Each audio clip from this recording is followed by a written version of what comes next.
વિદ્યાર્થી મિત્રો, આપણે ધોરણ 10 ગણિતનું ત્રીજું પ્રકરણ આજે ભણવા જઈ રહ્યા છીએ. દ્વિચલ સુરેખ સમીકરણ યુગ. ધોરણ 9માં આના વિશે આપણે થોડોક અભ્યાસ આવી ગયો છે. દ્વિચલ સુરેખ સમીકરણ એટલે પહેલાં આપણે એ સમીકરણ હોય દ્વિચલ એટલે કે એવું સમીકરણ કે જેની અંદર બે ચલ હશે, એક્સ અને વાય, અથવા તો બીજા કોઈ પણ ચલ હોઈ શકે, પણ મેજોરિટી આપણે એક્સ અને વાય ચલ છે એ ઉપયોગ, બે ચલ વપરાણા હોય. અને સુરેખ સમીકરણ સુરેખ છે એટલે કે એનો જો આપણે આલેખ દોરીએ તો આપણને એક સીધી લીટી મળે. એવું ક્યારે મળે? તો કે જે કંઈ ચલ વપરાણેલા છે એ બંનેની એક એક ઘાત હોય, એટલે કે એક્સ એકલો હોય, વાય એકલા ઘાત, વર્ગ કે ઘન એવું ના હોય. હવે આપણે દ્વિચલ સુરેખ સમીકરણની રચના કઈ રીતે થાય એ જોઈ લઈએ. માનો કે આપણે પેન પેન્સિલ એવી ચીજ વસ્તુઓ ખરીદતા હોય છે. ધારો કે આપણે એક દુકાને જઈએ છીએ, 2 પેન અને 3 પેન્સિલ ખરીદી અને એના આપણને 35 રૂપિયા થયા, તો આપણે એનું સમીકરણ આ રીતે લખી શકીએ. ધારો કે એક પેનની કિંમત x રૂપિયા અને એક પેન્સિલની કિંમત y રૂપિયા છે.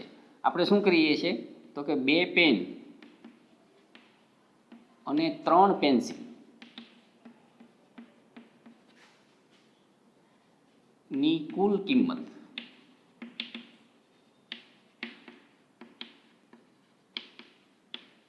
તો અહીંયા આપણને એક સમીકરણ મળશે, દ્વિચલ સુરેખ સમીકરણ આપણને મળશે.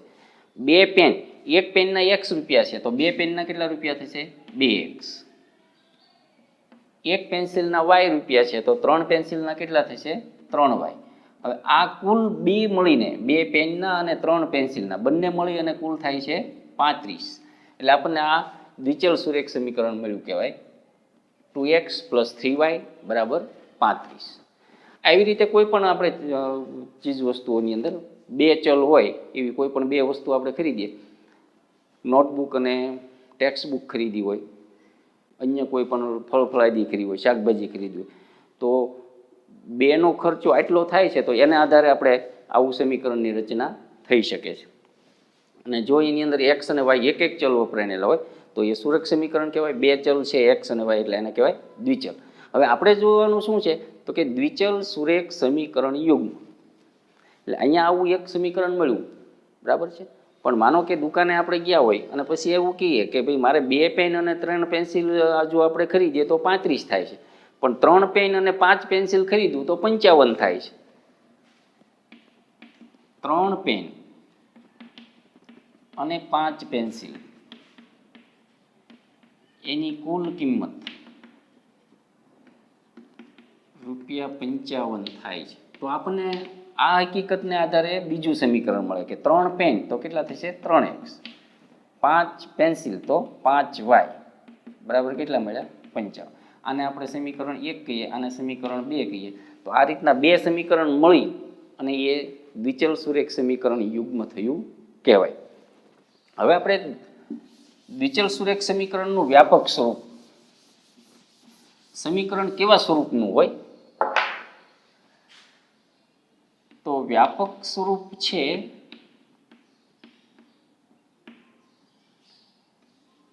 ax + by + c = 0. અહીંયા એક્સ અને વાય એ આપણે શું છે? ચલ છે. એટલે કે એ જુદી જુદી કિંમત છે એ ધારણ કરી શકે. a, b અને c આ શું છે તો કે છે વાસ્તવિક સંખ્યાઓ છે.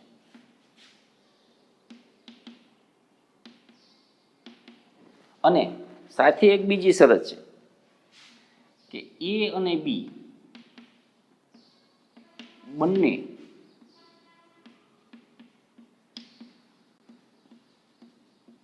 એક સાથે શૂન્ય ન હોવા જોઈએ. એ અને બી બંને છે એ એક સાથે શૂન્ય ન હોય ત્યારે આપણે એને દ્વિચલ સુરેખ સમીકરણ કહી શકીએ.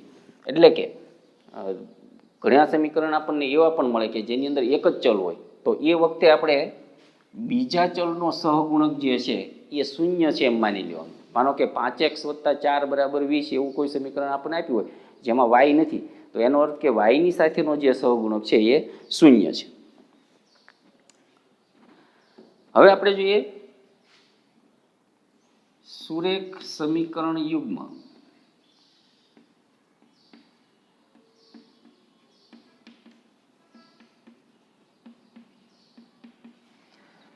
તો એક સમીકરણ જો આપ્યું હોય તો એને આપણે આ રીતે દર્શાવીએ છીએ, બરાબર. ax + by + c = 0. a b c એ કોઈ પણ વાસ્તવિક સંખ્યાઓની કિંમત હોઈ શકે. હવે માનો કે એવા બે સમીકરણ હોય તો પછી આપણે a b અને c એ બે સમીકરણની અંદર અલગ પાડવા પડશે. એટલે આપણે પહેલા સમીકરણમાં જે a b c ની કિંમતો છે એને a1 b1 c1 કહીએ, અને બીજા સમીકરણની અંદર જે કિંમતો હોય એને આપણે a2 b2 c2 કહીએ. તો બે સમીકરણ કેવા મળશે આપણને? તો કે a1x + b1y + c1 = 0. અને બીજું સમીકરણ મળશે a2x + b2y + c2 = 0. આ સમીકરણ 1, આ સમીકરણ 2. હવે અહીંયા પણ આપણે એ શરત રહેશે કે આ બંને કિંમતો છે એ એક સાથે શૂન્ય ન હોવી જોઈએ. શા માટે? જો બે કિંમતો એક સાથે શૂન્ય હોય તો અહીંયા માનો શૂન્ય કિંમત છે તો 0 × x એટલે શૂન્ય થઈ જાય, 0 × y એટલે શૂન્ય થઈ જાય. એટલે કે સમીકરણની અંદર બેમાંથી એક પણ ચલ હાજર ન રહે, બરાબર છે. એટલે કે એ દ્વિચલ સુરેખ સમીકરણની જે એનો નિયમ છે એ જાળવતું નથી. એટલે બંને એકસાથે શૂન્ય ન હોય શકે. એટલે અહીંયા જો આપણે એ શરત મૂકી હોય તો એવી શરત આપણે મૂકી શકીએ કે a1² + b1² ≠ 0. આ બે છે એનો સરવાળો શૂન્ય ન થવો જોઈએ. અને એ જ રીતે a2² + b2² ≠ 0. એટલે કે a અને b બંને એક સાથે ક્યારેય શૂન્ય હોવા જોઈએ નહીં. હવે આપણે કેટલાક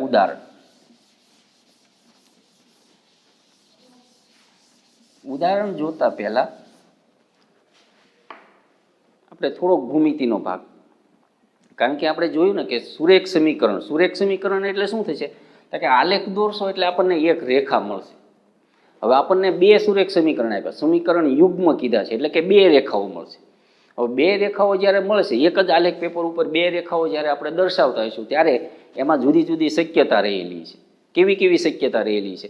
તો કે બે રેખાઓ જ્યારે આપણે દોરીએ ત્યારે એવું બની શકે કે બંને રેખાઓ છે એ આ રીતે એક સરખું અંતર મેળવી એક સરખું અંતર જાળવી રાખે એવી મળે.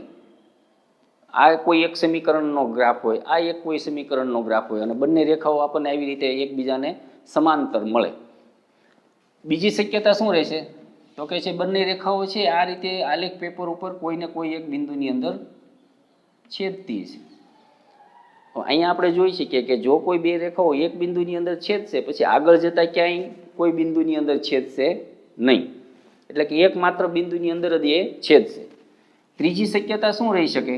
તો કે બે રેખાઓ એવી હોય કે માનો કે આ પહેલી રેખા છે અને બીજી રેખાને જ્યારે આપણે આ લેખ ઉપર દોરીએ ત્યારે એ પણ અહીંયા જ આવે. એટલે કે બંને રેખા છે એ એક જ સ્થાન ઉપર આવેલી હોય, એકબીજા ઉપર આપાત થતી હોય એવી રેખા મળે. તો એને આધારે આપણને સમીકરણ જે આપ્યા છે સમીકરણ યુગ્મ, એના જ્યારે આલેખ દોરશું ત્યારે આપણને આવા અલગ અલગ પ્રકારના આલેખ મળશે. અને એને આધારે આપણે નક્કી કરવાનું છે કે સમીકરણનો જે આપણે ઉકેલ મેળવવો છે, આપણે એક્સ અને વાયની કિંમત મેળવવાની છે, એ આપણને કઈ જગ્યાએ મળશે. તો કે અહીંયા આ રીતના જો આપણને આલેખ મળશે તો એ અનન્ય ઉકેલ હશે. અનન્ય એટલે એક અને માત્ર એક ઉકેલ હશે. આવું જો આવા આલેખ મળશે તો એનો અર્થ કે અહીંયા ઉકેલ શક્ય નથી. એટલે કે અહીંયા આપણને એક્સની અને વાયની કિંમત મળી શકે નહીં. અને અહીંયા જો આવો આલેખ આપણને મળશે કે કોઈ બે સમીકરણ આપ્યો ને એનો આપણે આલેખ દોરીએ તો એક જ લાઈન ઉપર બે સમીકરણના આલેખ છે એ એકબીજા ઉપર આપાત થાય એવી એક જ લાઈન આમ મળતી હોય તો એને આધારે આપણે કહી શકીએ કે અહીંયા સમીકરણ યુગ્મના ઉકેલ કેવા છે? તો કે અનંત છે. એટલે કે આના ઉપર આવેલા તમામ બિંદુઓ છે એ સમીકરણ યુગ્મનો ઉકેલ બને છે. અને અહીંયા શું થશે તો કે માત્ર આ જગ્યાએ આવેલો જે બિંદુ છે એ જ બંને સમીકરણનું ઉકેલ થાય છે.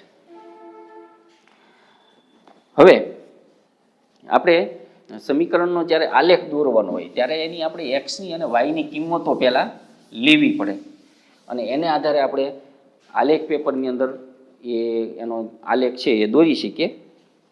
માનો કે હું એક ઉદાહરણ લઉં છું કે આપણી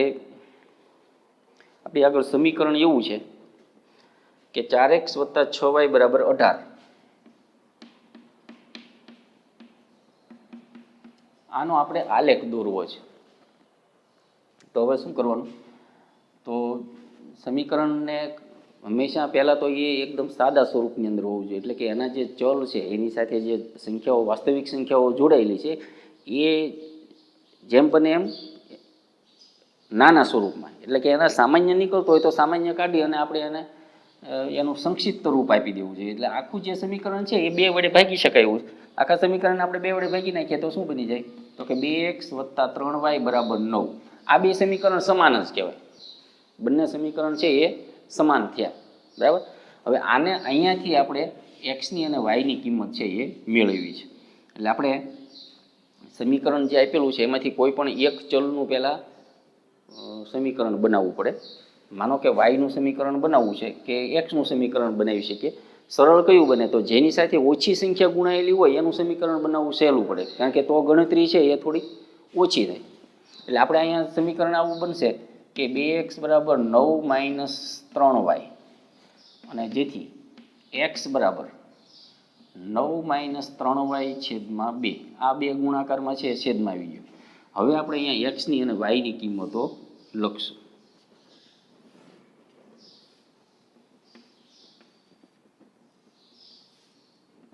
હવે આ સમીકરણ જુઓ તો શું થશે કે વાયની કિંમત આપણે અહીંયા મૂકવાની છે, ગણતરી કરી અને એક્સની મેળવવાની છે.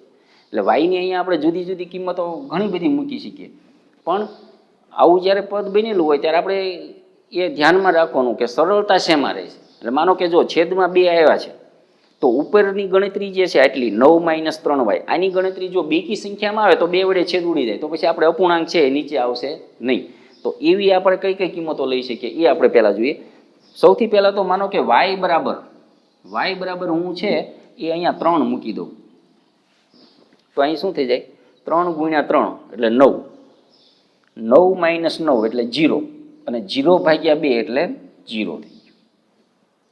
એટલે પહેલી કિંમત આવી ગઈ 0, 3. હવે બીજી કિંમત માનો કે અહીંયા હું મૂકું છું 1, વાયની કિંમત 1 મૂકીએ.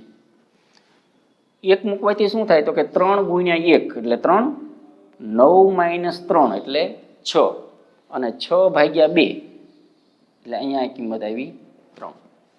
આખી ગણતરી છે એ ડાયરેક્ટલી મૌખિક ન ફાવે તો આપણે રફ કામની અંદર એ ગણતરી કરી અને એની એક્ઝેક્ટ કિંમત મૂકવાની. સાચી કિંમત મેળવવી બહુ જરૂરી છે. જો અહીંયા સહેજ પણ કિંમત આડી અવળી આવશે તો આપણે આલેખ પેપર ઉપર જ્યારે એ બિંદુઓ દર્શાવશું ત્યારે આપણને એ આલેખ સીધી લીટીમાં નહીં મળે, એટલે કે આપણો જે સુરેખ આલેખ મળવો જોઈએ એવો સુરેખ આલેખ ન મળે. એટલે કિંમતો મેળવવામાં ચોકસાઈ છે બહુ મહત્વની વસ્તુ છે. હવે આપણે અહીં કિંમત મૂકીએ x બરાબર ધારો કે 5, તો અહીંયા શું થઈ ગયું તો કે 5 × 3, 5 તેરી 15, 9 - 15 એટલે -6, અને -6/2 એટલે આવશે -3. તો આવી આપણને 3 કિંમતો મળી. હવે એ 3 કિંમતોની મદદથી આપણે એનો આલેખ દોરી શકીએ. હવે જુઓ કોઈ પણ આપણે કાચો આલેખ દોરવો હોય તો કાચા આલેખ માટે જ્યારે આપણે કામ કરશું ત્યારે તો આલેખ પેપર ઉપર પ્રમાણ માપ સાથે વ્યવસ્થિત આલેખ દોરશું. અત્યારે આપણે અહીંયા એનો હું કાચો આલેખ બનાવું છું, રફ આલેખ. છતાં પણ રફ આલેખ એવો હોવો જોઈએ કે જે થોડોક ચોકસાઈપૂર્વકનો લાગવો જોઈએ. એટલે કે રફ આલેખ બનાવીએ તો બધી બાજુના પ્રમાણ માપ છે એ સરખા જળવાઈ રહે એની કાળજી તો લેવી જ પડે આપણે.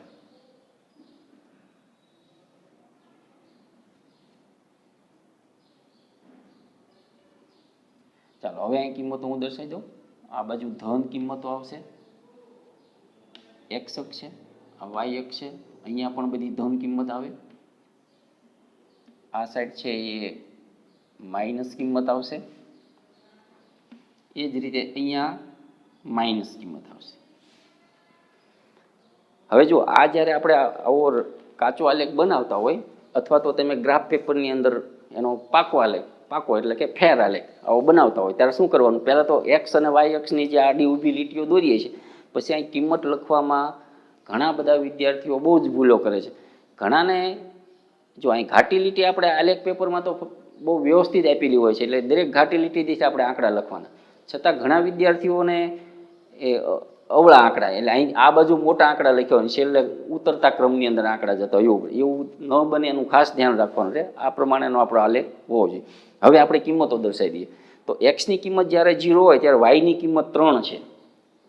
આલેખ પેપર ઉપર આપણે જોવાનું એક્સની કિંમત 0 ક્યાં કહેવાય, તો કે અહીંયા એક્સની કિંમત 0 કહેવાય, બરાબર. વાયની કિંમત 3 જવાનું છે, અહીંયા વાયની 1 કિંમત છે, વાયની 2 કિંમત છે, વાયની 3, એટલે આપણું આ 0, 3 બિંદુ કયું થયું કહેવાય, તો કે એક્સની કિંમત 0 અને વાયની કિંમત 3 હોય એ બિંદુ, એ આપણું 0, 3 બિંદુ થયું કહેવાય. એક્સની જ્યારે 3 કિંમત હોય ત્યારે વાયની 1 કિંમત છે, એક્સની 3 કિંમત અહીંયા છે અને વાયની 1 કિંમત એટલે આ, તો આ બિંદુ કહેવાય 3, 1 બિંદુ. એક્સની કિંમત 5 ત્યારે વાયની કિંમત -3,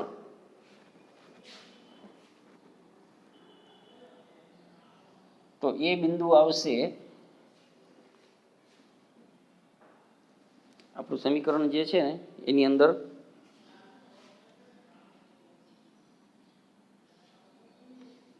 એક્સની 5 -3 કિંમત. હવે આ ત્રણેય બિંદુઓ છે એને આપણે આમ સીધી લીટીથી જોડી દેવાના, બરાબર. કાચો આલેખ છે એટલે આપણને સુરેખ લાઈન નથી મળતી, પણ જો પ્રમાણ માપ સાથે વ્યવસ્થિત આલેખ દોર્યો હોય તો સીધી લાઈનની અંદર આપણને 3 બિંદુ મળે, તો એ દ્વિચલ સુરેખ સમીકરણનો આલેખ કહેવાય. હવે એવો જ આપણે શું કરવાનું, સમીકરણ યુગ્મનો આલેખ કરવાનો. માનો બીજું કોઈ સમીકરણ એવું આપ્યું છે કે એનો આલેખ દોરીએ, એ આપણને આ રીતે પસાર થતો મળે, તો આ બિંદુની અંદર છેદે, તો આ બિંદુ છે એ બે સમીકરણ યુગ્મનો ઉકેલ બનશે. માનો કે કોઈ આલેખ છે એ આ રીતે આમ સમાંતર પસાર થયો, એનો અર્થ કે એ બંને સમીકરણના આલેખ છે એ એકબીજાને છેદતા નથી, એનો અર્થ કે એનો ઉકેલ મળતો નથી. ચાલો હવે આપણે સ્વાધ્યાય 3.1 દાખલા. સ્વાધ્યાય 3.1 ની અંદર આપણને સમીકરણની રચના કરવાનું કીધેલું છે. પહેલા તો સમીકરણ સાચાની રચના કરવી એ બહુ મહત્વનું છે. એટલે એમાં આપ્યું છે કે આફતાબ તેની દીકરીને કહે છે કે 7 વર્ષ પહેલા મારી ઉંમર તે વખતની તારી ઉંમર કરતા 7 ગણી હતી, બરાબર. પિતાની ઉંમર પુત્રીની ઉંમર કરતા 7 ગણી હતી. ક્યારે? 7 વર્ષ પહેલા. એટલે આપણે અહીંયા પહેલા એવું લખીએ, ધારો કે આફતાબની હાલની ઉંમર x વર્ષ છે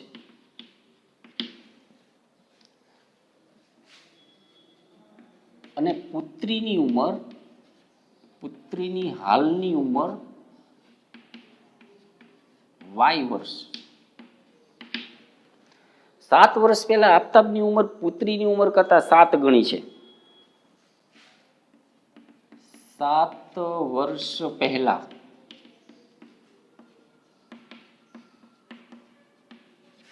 આફતાબની ઉંમર પુત્રીની ઉંમરથી 7 ગણી હતી. ચાલો, 7 વર્ષ પહેલા આફતાબની ઉંમર કેટલી હોય, તો કે છે x ઓછા 7 હોય. હાલમાં એની ઉંમર 1 છે, તો 7 વર્ષ પહેલા કેટલી હોય, તો હાલમાં જે ઉંમર હોય એને કરતાં 7 વર્ષ ઓછી. અને એ જ રીતે પુત્રીની ઉંમર હાલમાં y છે, તો 7 વર્ષ પહેલા એની ઉંમર કેટલી હોય, તો કે છે 7 વર્ષ એની ઓછી, બરાબર. હવે 7 વર્ષ પહેલા આફતાબની ઉંમર છે પુત્રીની ઉંમર કરતાં 7 ગણી હતી, એટલે કે આની કરતાં આ 7 ગણી હતી, બરાબર છે. બે સમાન ક્યારે થાય, તો કે આ જે ઉંમર છે એને 7 વડે ગુણો ત્યારે આ બે સમાન થાય. આના 7 ગણા કરો ત્યારે આફતાબની ઉંમર થાય છે. એટલે આવું આપણું સમીકરણ બન્યું. બરાબર છે. હવે આને આપણે વ્યાપક સ્વરૂપની અંદર લાવીએ તો આ થશે x-7 બરાબર આ જે કૌંસની બહાર 7 છે અંદર બે સાથે ગુણાય એટલે 7y-49. હવે વ્યાપક સ્વરૂપની અંદર બે પદ છે બરાબર ની આ સાઈડ લઈ નાખીએ તો 7x-7y-7 અને 49 ને બરાબરની આ સાઈડ લઈ લઈએ એટલે +49 બરાબર 0. સામેથી બે પદ આ સાઈડ આવી ગયા છે બરાબર છે એટલે સામેની સાઈડ એવું કાંઈ ન રહ્યું એટલે કે 0 છે. x-7y 49 - 7 અથવા તો -7 વત્તા 49 કેટલા રહેશે 42 બરાબર 0. આ આપણું સમીકરણ બન્યું. હવે આગળ કીધું છે કે આ પરિસ્થિતિને બેઝિક રીતે એટલે બેઝિક રીતે તો આપણે આ દર્શાવી દીધી. હવે એને આલેખની રીતે દર્શાવો એટલે કે આનો આપણે એક આલેખ દોરવો છે બરાબર. હવે આલેખ દોરવું હોય તો આપણું આ સમીકરણ છે એને રહેવા દઈએ અને એનો આપણે આલેખ દોરીએ. સમીકરણ આપણી આગળ છે x-7y +42 બરાબર 0. હવે એક્સની અને વાયની કિંમત મેળવવાની હોય ત્યારે કોઈ પણ એક ચલનું સમીકરણ આપણે પહેલાં બનાવવું પડે. આપણે જો એક્સનું સમીકરણ બનાવીએ તો આવું બની જશે કે એક્સ બરાબર બાકીના બે પદ બરાબરની સામે જશે એટલે 7y જે માઇનસ છે સામે જાય એટલે કેવા થઈ જશે પ્લસ અને 42 જે પ્લસ છે એ સામે લખીએ એટલે શું થઈ જશે માઇનસ. એટલે આપણી આગળ આવું સમીકરણ બને. સમીકરણ એનું એ જ છે ખાલી આપણે એનું રૂપાંતરણ કર્યું બરાબરની એક સાઈડ એક ચલ રહ્યું.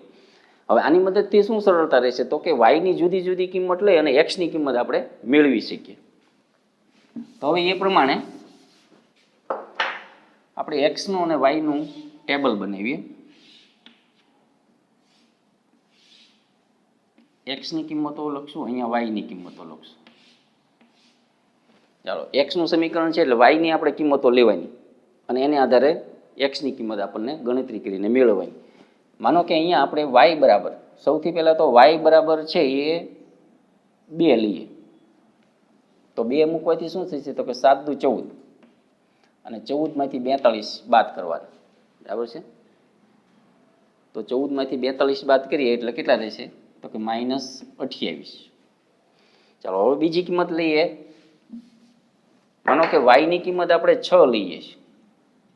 વાયની કિંમત 6 મૂકીએ એટલે અહીંયા શું થઈ જાય 7 ગુણ્યા 6 7 ગુણ્યા 6 એટલે 42 -42 42 -42 એક્સની કિંમત શું મળી 0 મળી. ચાલો એ જ રીતે ત્રીજી કિંમત કે 7 મૂક્યા. આ કિંમતો આપણે આપણી અનુકૂળતા મુજબ લઈ શકીએ છીએ પણ આપણે ધ્યાન શું રાખવાનું કે આપણે જ્યારે આલેખ દોરવાનો છે ત્યારે એ કિંમતો આપણે આલેખ પેપર ઉપર આવી જાય એવી કિંમતો રાખવાની. કારણ કે બહુ મોટી કિંમતો આપણે લઈશું તો પછી આલેખ પેપરમાં નહીં આવે.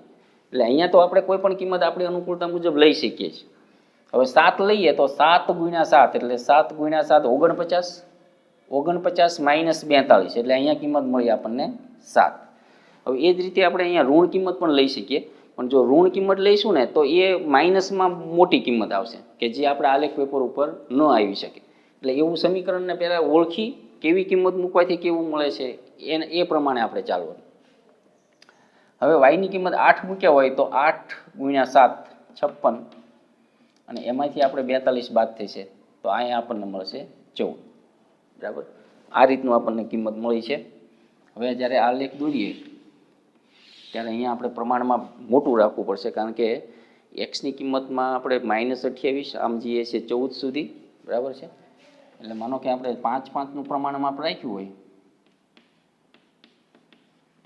તો એ બધી કિંમતોને આપણે લઈ શકીએ.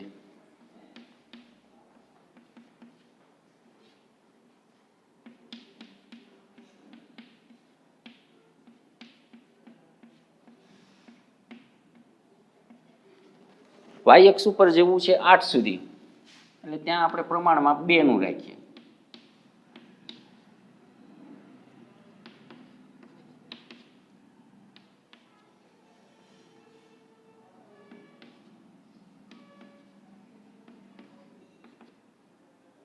આ આપણું ઓરિજિન ઉગમ બિંદુ.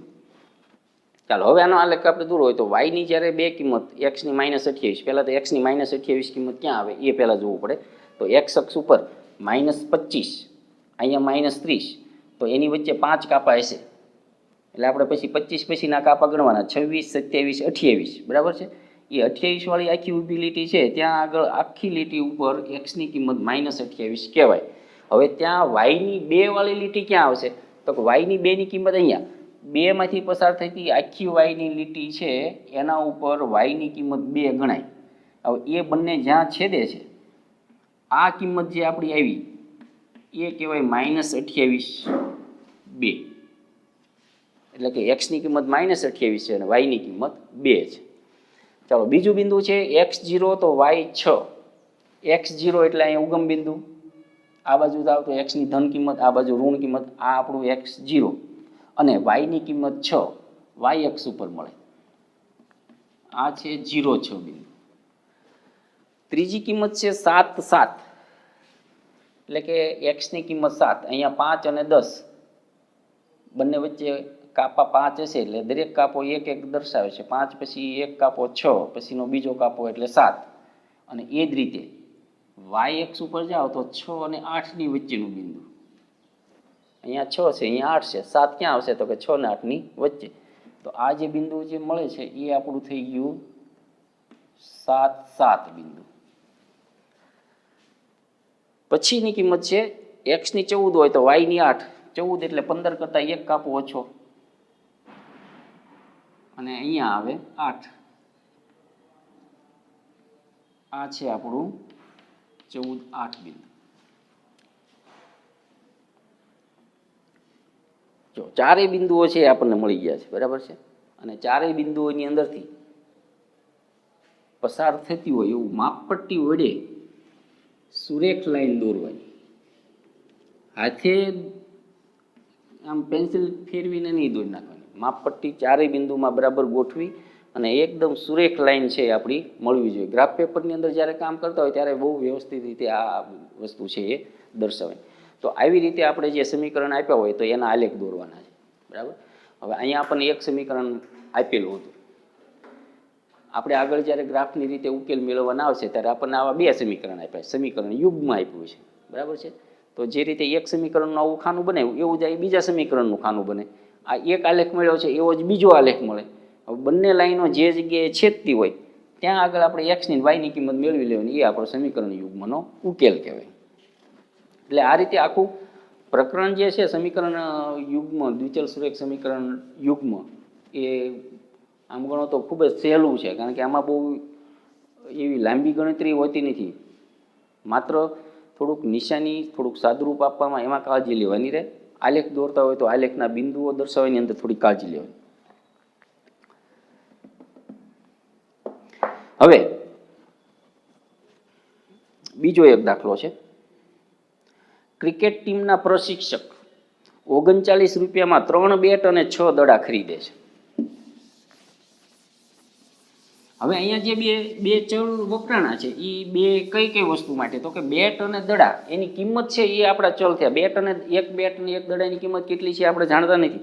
આપણે આગળ માહિતી શું છે કે 3 બેટ અને 6 દડા એની કિંમત કેટલી થાય છે? 39. એટલે આપણે અહીં ધારી લઈએ, ધારો કે એક બેટની કિંમત x રૂપિયા અને એક દડાની કિંમત y રૂપિયા છે. 3 બેટ અને 6 દડાઓની કુલ કિંમત 3900 રૂપિયા થાય છે. 3 બેટ અને 6 દડાની કુલ કિંમત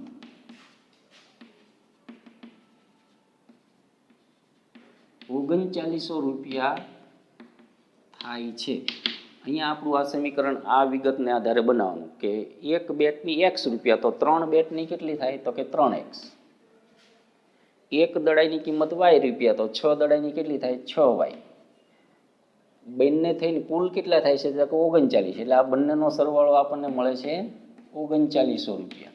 હવે અહીં જુઓ, આ સમીકરણ આપણું બની ગયું, પણ અહીંયા આપણને એવું લાગે છે 3, 6 અને 39 ત્રણેય 3 વડે ભાગી શકે એવી સંખ્યા છે, બરાબર. તો આનું આપણે જે સંક્ષિપ્ત રૂપ આપી શકીએ, માનો કે આ સમીકરણને 3 વડે ભાગી નાખીએ તો આપણી આગળ મળશે 3x + 2y અને 39 ને 3 વડે ભાગો એટલે 13. આ આપણું સમીકરણ થઈ ગયું.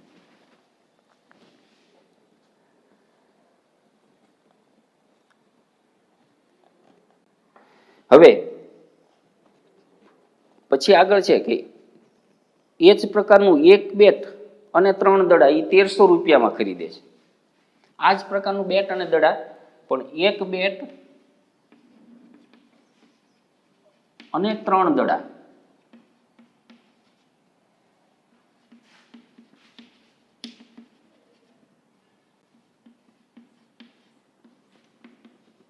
એ 1300માં ખરીદે છે. ફરી વખત જ્યારે એને વધારે ખરીદી કરવાની ઈચ્છા થઈ તો પહેલાં એને 3 બેટ 6 દડા ખરીદ્યા 39 રૂપિયા, બરાબર. પછી પાછું 1 બેટ લીધું અને 3 દડા લીધા તો એના કુલ થયા 1300 રૂપિયા. તો 1 બેટના કેટલા થયા હોય? x રૂપિયા અને 3 દડાના થયા હોય 3y રૂપિયા, બરાબર 1300. તો આ છે એ બીજું સમીકરણ. તો આ આપણા જે છે એ બે બેઝિક સમીકરણ બન્યા કહેવાય. પછી એને ભૌમિતિક રીતે દર્શાવો એટલે કે એના આપણે આલેખ દોરવાનો, બરાબર છે. ગ્રાફ પેપર ઉપર આપણે જો બી એક્સના સમીકરણ છે એટલે બીમાં એક્સ બરાબર 1300 - 2y.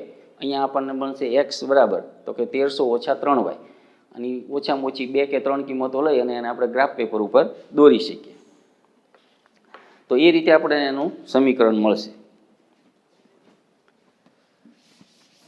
તો જે વિગતો આપી છે એ વિગતને બરાબર સમજી એમાં કયા કયા ચલ છે એને પારખી લેવાના. અહીંયા કેમ આપણે હતું બેટની કિંમત અને દડાઈની કિંમત, તો એકને એક્સ કહી દેવાનું, એકને વાય કહી દેવાનું. પછી જે વિગત આપી છે એના આધારે સમીકરણની રચના કરવાની. સમીકરણની રચના થયા પછી એમાં એક્સની અને વાયની કિંમતો જુદી જુદી લઈ ટેબલ બનાવવાનું અને એનો આપણે ગ્રાફ દોરવાનો. હવે સમીકરણના ઉકેલ માટેની રીતો, એટલે કે આપણે બે સમીકરણ જે આપેલા છે એ બંને સમીકરણને સાચું બનાવે એવી એક્સની અને વાયની કિંમત મેળવી છે. કે જે બે સમીકરણની અંદર આપણે એક્સની વાયની કિંમત મૂકીએ અને ગણતરી કરીએ તો સમીકરણ સાચું બને. તો એના માટે પહેલાં આપણે સમીકરણના જે પ્રકાર છે ને એ જોઈ લઈએ. સમીકરણ યુગ્મ જે આપણને આપેલું છે એ સમીકરણ યુગ્મ કેવા પ્રકારનું છે એને પહેલાં આપણે ઓળખવાનું છે. તો આપણે હમણાં જોયું હતું કે સમીકરણ છે એ આપણા કેવા પ્રકારના છે, તો કે છે a1x + b1y + c1 = 0. બીજું સમીકરણ છે એને આપણે આવું કહી શકીએ. આ રીતનું આપણને સમીકરણ યુગ્મ આપ્યા છે બે કોઈ પણ, બરાબર. એમાં a b c એ શું હોય છે? વાસ્તવિક સંખ્યાઓ હોય છે. તો આને આધારે આપણે નક્કી થઈ શકે કે a1/a2 બરાબર b1/b2. આવું જો આપેલું હોય, આવું જો આપણને આપેલું હોય અને સાથે સાથે માનો કે c1/c2, આ ત્રણેય વસ્તુ જો આવી રીતે સમાન આવી એટલે કે આ બેનો ગુણોત્તર લઈએ, વાયના સહગુણકોનો ગુણોત્તર લઈએ અને આનો જો સહગુણક લઈએ, બરાબર છે. આવું જો આપણે લઈએ તો આ સમીકરણ છે એ એકબીજા ઉપર આપાત થતું સમીકરણ. આપણે આગળ હમણાં જોયું હતું ને કે એક સમીકરણની જ્યાં લાઈન મળશે એના ઉપર જ બીજું સમીકરણની લાઈન મળશે, બરાબર છે. તો આવા જે સમીકરણો છે એ સુસંગત સમીકરણ તો કહેવાય, સુસંગત સમીકરણ. અને ઉકેલ કેવો થશે? તો કે ઉકેલ અનંત ઉકેલ ધરાવે છે, બરાબર છે. અનંત ગણ ઉકેલ. આવું ક્યારે બનશે? તો કે છે આ સહગુણક કરતા આ સહગુણક જેટલા ગણો હોય એટલા ગણો મોટો અથવા જેટલા ગણો નાનો હોય એટલો જ આના કરતા આ નાનો હોય, એટલા જ આના કરતા આ નાનો હોય, બરાબર છે. આવું જ્યારે આપેલું હોય ત્યારે જ આવું બનશે. a1/a2 બરાબર b1/b2 બરાબર c1/c2. તો આવા વખતે સમીકરણો છે એ સુસંગત સમીકરણ કહેવાય અને ઉકેલ કેવા ગણાય એના? તો કે અનંત ઉકેલ ગણાય. હવે જો આપણને આ રીતે આપેલું હોય કે a1/a2 બરાબર b1/b2 પણ એનો ગુણોત્તર છે એ c1/c2 જેટલો જો ન હોય, બરાબર છે, તો આ સમીકરણ છે એ સુસંગત નથી.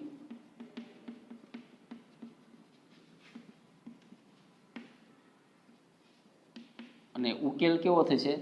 તો કે ઉકેલ ન મળે અથવા તો ખાલી ગણીનો ઉકેલ. અહીંયા બંને સમીકરણ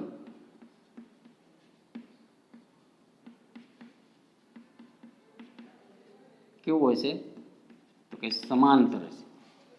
એ બંને સમીકરણને આપણે આલેખ દોરીએ તો આલેખ છે એકબીજાને સમાંતર રેખાઓ જે છે, સમાંતર રેખાઓ હોય છે એટલે કે એકબીજાને છેદતી નથી અને પરિણામે એ બંનેનો ઉકેલ ગણ મળતો નથી.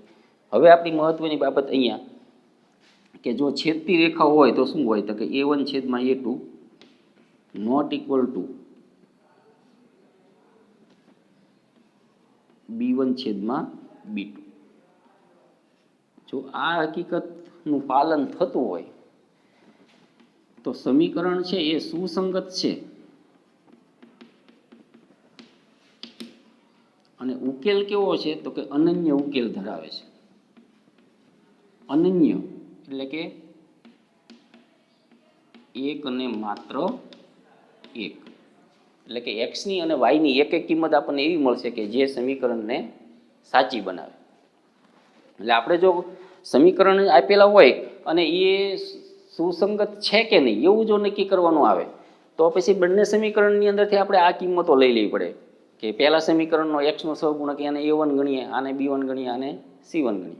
બીજા સમીકરણની અંદર જે એક્સનો સહગુણક હોય એને A2 ગણીએ, આને B2 ગણીએ અને એને C2 ગણીએ. પછી એક્સના બે સહગુણકોનો ગુણોત્તર લઈ લેવાનો, વાયના બે સહગુણકો જે છે એનો ગુણોત્તર, સીના સહગુણકોનો ગુણોત્તર, પછી ત્રણેયની કિંમતોને આધારે આપણે નક્કી કરવાનું કે આ ત્રણમાંથી કઈ શરતોમાં એ પાલન કરે છે. તો એને આધારે આપણે આ એના સમીકરણ સુસંગત છે કે નહીં એ નક્કી થાય અને એના ઉકેલ કેવા મળશે એ નક્કી થાય. ચાલો હવે આલેખની રીતે ઉકેલ માટેના દાખલાઓ જોઈએ. સ્વાધ્યાય 3.2 માં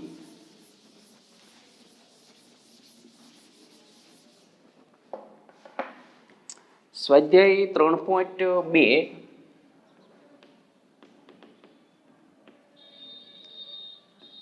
પહેલા દાખલાની અંદર બીજો પેટા દાખલો આપેલો છે.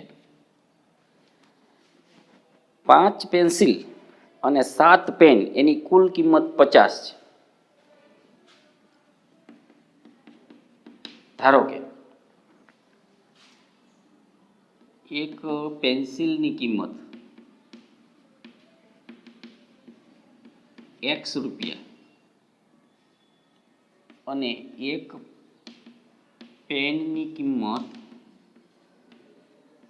Y રૂપિયા છે. આ બે ચલ છે એ આપણે નક્કી કરી નાખ્યા કે પેન્સિલ બરાબર X રૂપિયા, પેન્સિલની કિંમત બરાબર, અને પેનની કિંમત બરાબર Y રૂપિયા. હવે આપણી આગળ વિગત છે કે 5 પેન્સિલ અને 7 પેન, 5 પેન્સિલ અને 7 પેન ના રૂપિયા 50 છે. જો આપણે 5 પેન્સિલ અને 7 પેન ખરીદીએ તો 50 રૂપિયા થાય. તો એક પેન્સિલના X રૂપિયા છે તો 5 પેન્સિલના કેટલા થશે? 5X. એક પેનના Y રૂપિયા છે તો 7 પેનના કેટલા થશે? 7Y બરાબર 50. આ આપણું છે એ સમીકરણ નંબર 1 થયું. બીજી વિગત આપી છે 7 પેન્સિલ અને 5 પેન,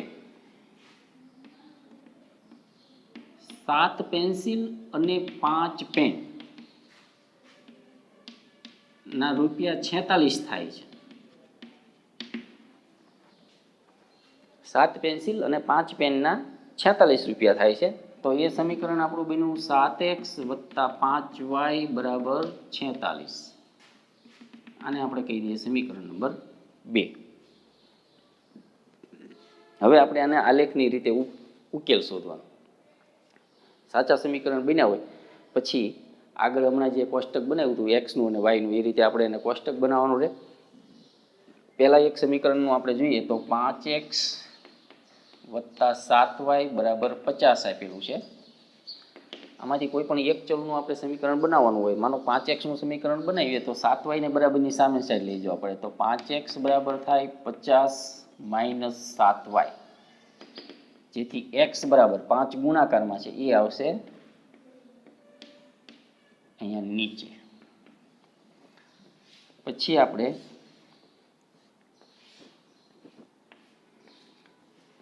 એક્સની અને વાયની કિંમતો નક્કી કરવાની. હવે અહીંયા શું થયું તો કે વાયની કિંમત લેવાની છે અને એક્સની કિંમત આપણને મળશે. હવે વાયની સૌથી પહેલાં હું અહીં 0 કિંમત મૂકી દઉં. તો 0 અહીં મૂકીએ એટલે 7 ગુણ્યા 0 0 થઈ ગયું. 50 માઇનસ 0 50, 50 ભાગ્યા 5 એટલે અહીંયા એક્સ બરાબર 10 મળ્યો. હવે અહીંયા જ્યારે આપણે વાયની બીજી કિંમતો મૂકીએ ત્યારે થોડી કાળજી રાખવાની. કઈ રીતે તો કે છે ઉપરનો જે અંશનો ગણતરી કરીએ ને એ 5 વડે ભાગી શકાય એવી સંખ્યા આવે તો અહીંયા અપૂર્ણાંક ઓછા મળે આપણને. હવે માનો કે વાય બરાબર હું અહીંયા 5 મૂકું તો શું થઈ ગયું 7 પંચા 35, 50 માંથી 35 ગયા તો 15 અને 15 ભાગ્યા 5 એટલે એક્સ બરાબર મળે 3 અને વાય બરાબર માનો કે હું 10 કિંમત મૂકું છું. ચાલો વાય બરાબર 10 તો 10 સત્તા 70, 50 માઇનસ 70 ભાગ્યા 5, 50 માઇનસ 70 એટલે માઇનસ 20 અને ભાગ્યા 5 એટલે કેટલા મળ્યા માઇનસ 4 મળ્યા. આમ બરાબર. તો આ આપણને આ પહેલું જે સમીકરણ હતું એનું આ કોષ્ટક મળી ગયું. બરાબર. હવે એવું જ આપણે બીજા સમીકરણનું કોષ્ટક બનાવવું પડે અને પછી એને આપણે આલેખ ઉપર દર્શાવવાનું રહે. હવે ચાલો બીજા સમીકરણનું કોષ્ટક આપણે બનાવી દઈએ. તો આપણી આગળ આ છે એક સમીકરણ 1 માટે. બીજું સમીકરણ છે 7x વત્તા 5y બરાબર 46. અહીંયા જ્યારે ચલનું સમીકરણ બનાવો ત્યારે જેમ બને એમ ઓછી કિંમત એની સાથે ગુણાયેલી હોય એને ડાબી બાજુ રાખીએ તો ગણતરી સરળ બને. એટલે અહીંયા આપણે વાયનું સમીકરણ બનાવશું. 5y બરાબર આને સામે લઈ જઈએ એટલે 46 ઓછા 7x અને જેથી y બરાબર 46 માઇનસ 7x છેદમાં 5.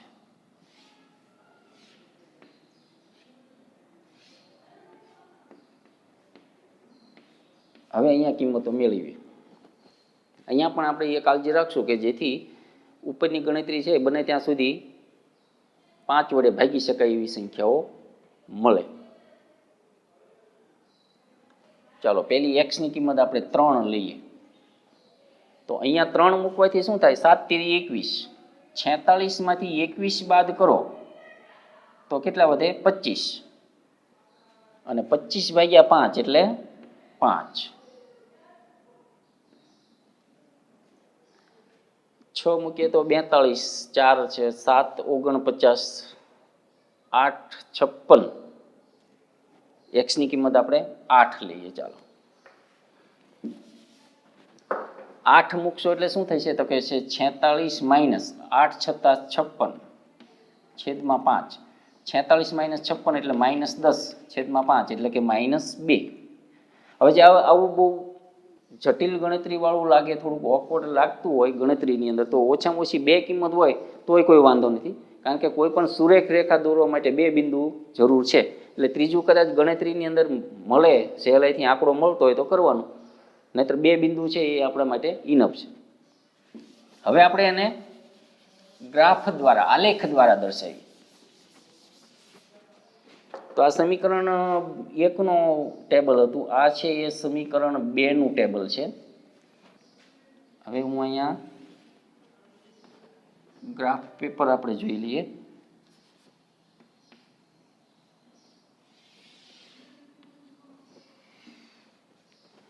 પ્રમાણ માપ લેતી વખતે કઈ બાજુ કેટલી કિંમત આપણે વધારે જોવાનું છે એ રીતે જોવાનું. એક્સ બાજુ આપણે 10 જેવું છે અને વાય બાજુ મેક્સિમમ વાય બાજુ પણ 10 જેવું છે. આપણે બંને બાજુ છે એ બબ્બેનું પ્રમાણ માપ લઈએ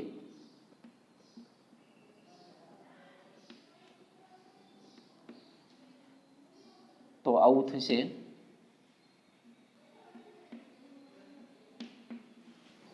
આ આપણો એક્સ અક્ષ, આ વાય અક્ષ. અહીંયા પણ આપણે બબ્બેના પ્રમાણ માપે જઈશું.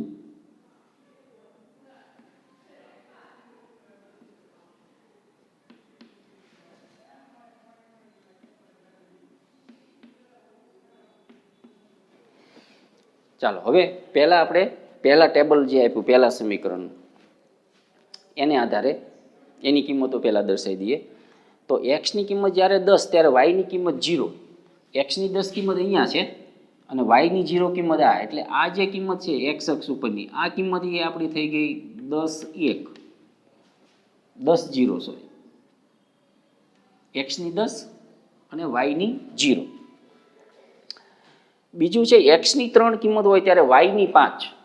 હજુ અહીંયા આપણને 3 કે 5 દેખાતા નથી, પણ આલેખ ઉપર છે 3 ક્યાં, તો કે 2 અને 4ની બરાબર વચ્ચે એક્સની 3 કિંમત, અને વાય બરાબર 5 ક્યાં, તો કે 4 અને 6ની બરાબર વચ્ચે. એટલે આ જે છે એને આમ આપણે ઉપર અને આમ લઈ જઈએ આડું, બંને લાઈનો જ્યાં છેદતી હોય એ બિંદુ આપણું કહેવાય 3 અને 5 બિંદુ. પછી એક્સની જ્યારે -4 કિંમત હોય ત્યારે વાયની 10 કિંમત, એક્સની -4 અહીંયા અને વાયની 10 એટલે અહીંયા. તો આ ઊભી લાઈનમાં વાય બરાબર 10 સુધી જે જઈએ આ બિંદુ જે આપણું મળ્યું એ આપણું થયું છે -4 10 બિંદુ. એટલે આપણે પહેલું ટેબલ જે છે એના 3 બિંદુઓને આપણે દર્શાવી દીધા, બરાબર. હવે એમાંથી પસાર થતી હોય એવી સુરેખ રેખા દોરી નાખવાની, માપપટ્ટી વડે દોરવાની, અને આવી રીતે સુરેખ રેખા મળ્યા પછી પહેલું જે સમીકરણ હોય એનું અહીંયા નામ લખી નાખવાનું. માનો કે આપણું પહેલું સમીકરણ જે હતું ને એ હતું 5x + 7y = 50. 5x + 7y = 50 નાના અક્ષરે ત્યાં લખી નાખવાનું. એટલે જ્યારે બે દોરીએ ત્યારે કયા સમીકરણનો આલેખ કયો છે એ આપણને ખ્યાલ આવે. ચાલો હવે બીજા સમીકરણ. તો x = 3 હોય ત્યારે y = 5 છે. તો x = 3 અને y = 5 એટલે આ બિંદુ. અને બીજું છે x = 8 હોય ત્યારે y = -2 છે. તો x = 8 એ અહીંયા અને y = -2 એ અહીંયા. તો આ બિંદુ જે આપણું આવ્યું એ કહેવાય 8 - 2. હવે આ બેને જોડી અને રેખા પસાર થતી હોય એવી સીધી લીટી આપણે દોરી દેવાની, આ રીતનું મળશે, બરાબર. અને બીજું સમીકરણ આપણું કયું છે, તો કે 7x + 5y = 46. હવે આ બંને સમીકરણો અહીંયા છેદે છે, બરાબર. તો આ જે છેદે છે એ બંને સમીકરણ યુગ્મનો ઉકેલ થયો આ બિંદુ. એટલે એની એક્સની કિંમત અને વાયની કિંમત એ આપણે સમીકરણ યુગ્મના ઉકેલ તરીકે આવે. એટલે આનો ઉકેલ બરાબર હંમેશા એક્સની કિંમત પહેલા, એક્સની કેટલી છે 3 અને વાયની 5. હવે અહીંયા આપણને ઉકેલ શું દર્શાવે, તો કે એક્સ અને વાયની કિંમત. તો એક્સ બરાબર આપણે શું લીધું હતું, તો કે એક પેન્સિલની કિંમત, એક પેન્સિલની કિંમત x રૂપિયા લીધી હતી. અને વાય બરાબર શું દર્શાવે, તો કે પેનની કિંમત, એક પેનની કિંમત આપણે કેટલી મળી 5 રૂપિયા, બરાબર છે. એટલે આવી રીતે આલેખ દોર્યા પછી આપણે આનો તાળો મેળવી શકીએ. માનો કે આપણી આગળ વિગત હતી કે ભાઈ 5 પેન્સિલ અને 7 પેન બેના થઈને 50 થવા જોઈએ, બરાબર. તો 5 પેન્સિલના કેટલા થશે, તો કે 5 તેરી 15 રૂપિયા, અને 7 પેનના તો 7 પંચાને 35 રૂપિયા. તો બંને મળી અને 50 રૂપિયા થઈ જાય છે. એટલે કે આપણો જે જવાબ મળે છે કે જે આપણો આલેખ મળ્યો છે એ સાચો છે કે ખોટો એ તરત ખ્યાલ આવી જાય છે. તો આ રીતે આ સમીકરણના યુગ્મનો આપણે આવ્યો ઉકેલ મેળવવાના છે. આ આલેખની રીત છે. આલેખની રીતની અંદર તમામ સમીકરણો જે કંઈ આપ્યા છે બધાની અંદર આ જ મેથડથી આપણે જવાનું. સમીકરણ આપ્યું હોય તો એને આ રીતે કોઈ પણ એક ચલના સમીકરણની અંદર પહેલાં પરિવર્તન કરવાનું, બરાબર. એને આધારે પછી એનું ટેબલ તૈયાર થાય. એક્સની અને વાયની કિંમતો આની લઈ અને ઓછામાં ઓછી 3 કિંમત આપણે લેવાની, બરાબર. બીજું સમીકરણ આપ્યું હોય તો એને પણ આ રીતે એક ચલના સમીકરણમાં ફેરવીને એનું ટેબલ તૈયાર કરવાનું. બે ટેબલ બન્યા પછી આપણે આલેખ પેપર ઉપર આ કિંમતોને આધારે આપણું પ્રમાણમાપ નક્કી કરવાનું, ક્યાં કેટલી કિંમત સુધી આપણે જવું પડે છે એ પ્રમાણે ગ્રાફ ઉપર આપણે કિંમતો દર્શાવી દેવાની. અને પછી ચોકસાઈપૂર્વક બિંદુઓ લેવાના. બિંદુઓ લીધા પછી માપપટ્ટી વડે એને રેખા પસાર કરવાની. રેખા પસાર કર્યા પછી દરેક રેખા ઉપર એ રેખા કઈ સમીકરણ દર્શાવે છે એ સમીકરણ લખી નાખવાનું. અને એવી રેખાઓ જ્યાં છેદે એની એક્સની અને વાયની કિંમત એ આપણે આપેલા સમીકરણ યુગ્મનો ઉકેલ કહેવાય. હવે દાખલા નંબર 2ની અંદર આપેલું છે, એમાં તમારે આલેખ દોરવાનો નથી, પણ માત્ર દાખલા નંબર 2 અને દાખલા નંબર 3 એ ત્રણેયની અંદર સમીકરણનું સ્વરૂપ કેવું હશે, એટલે કે સમીકરણ છે એ સુસંગત છે કે નહીં અને એનો આલેખ છે એ કેવા પ્રકારનો મળશે એ આપણે નક્કી કરવાનું છે. તો હમણાં જે આપણે A1 B1 C1 અને A2 B2 C2ની કિંમતો જે નક્કી કરી હતી એ આપણે આમાંથી અલગ તારવી લેવાની, એના ગુણોત્તર લેવાના. જો ત્રણેય ગુણોત્તર સરખા મળતા હોય તો એનો અર્થ કે એ સમીકરણ સુસંગત છે અને કેવા છે ઉકેલ, તો કે છે અનંત ઉકેલ છે, એટલે કે બંને સમીકરણનો આલેખ છે એ એક જ લાઈન મળે છે. જો A1 A2 અને B1 B2 બેના ગુણોત્તર છે સમાન ન હોય, નોટ ઇક્વલ ટુ B1/B2 એવું જો મળતું હોય તો એ સમીકરણ છે એ સુસંગત છે અને આવી રીતે અનન્ય ઉકેલવાળું છે.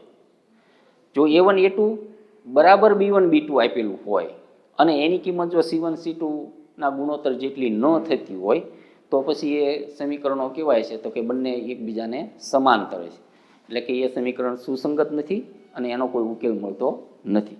તો દાખલા નંબર 2 અને 3 એનું જે તમારે છે એ જાતે કરવાનું છે.